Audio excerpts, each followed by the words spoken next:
Strong Toyota, leading the way every day. And strong Toyota, symbols of trust. The U.S. Supreme Court ruled today that a portion of the Defense of Marriage Act that denies federal benefits to same-sex couples is unconstitutional. The court also dismissed a case to overturn a lower court decision to strike down the marriage law in California. This ultimately allows same-sex marriage to continue in the state. Vice Speaker B.J. Cruz says he was happy with the Supreme Court decision, but is curious to see what this means for Guam. I know that at least a half dozen gay couples on island who have gone off island to get married. And it's going to be interesting when they try to file their tax returns, whether or not they're going to be allowed to file jointly if they decide that they want to. The former Chief Justice of the Guam Supreme Court notes gay couples working in the federal government will now get benefits locally as a couple. He anticipates there could be a lawsuit locally in the Supreme Court that he hopes some couple will take up to determine same-sex marriage. As the author of measures for domestic partnerships and same-sex civil unions, the Vice Speaker knows he doesn't have the votes to support a gay marriage bill on Guam.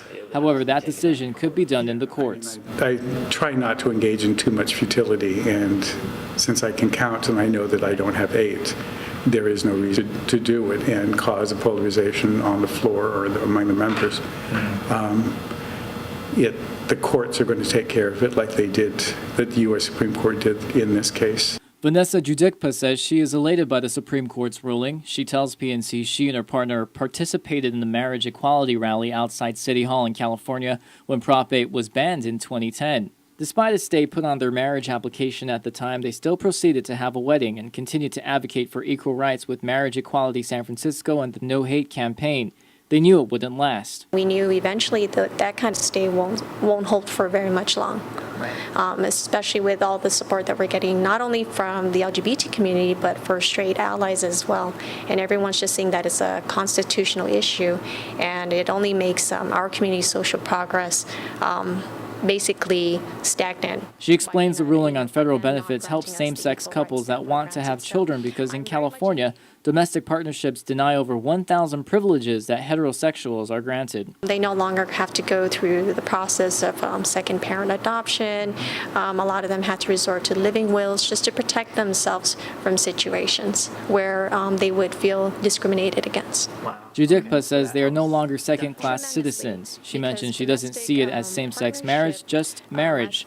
They can be normal in filing taxes, buying homes, and other aspects. She and her partner plan to renew their vows in California and on Guam, but no, the fight isn't over yet. There's still 37 more states that they have to go through. There's only been 13 on the map now. But you know, the fight never ends for freedom. It will never end. Guam's Alternative Lifestyle Association, or GALA, also issued a statement on the Supreme Court rulings. Executive Director Tim Dela Cruz states, quote, "The court's ruling pushes the struggle for relationship equality forward and maintains our shared and cherished values of equality and equal protection for all under the law, regardless of who you are and who you love," end quote. In contrast, the Archdiocese of Agana disagrees with the rulings. Deacon Larry Claros tells PNC, quote, "This is a very sad day in our system of government. Marriage is created for one man and one woman. No life can come from a same-sex union because they cannot procreate. By redefining marriage, it ruins the fabric of our society. It creates an injustice. This is just very tragic," end quote. Josh Tikenko, PNC News.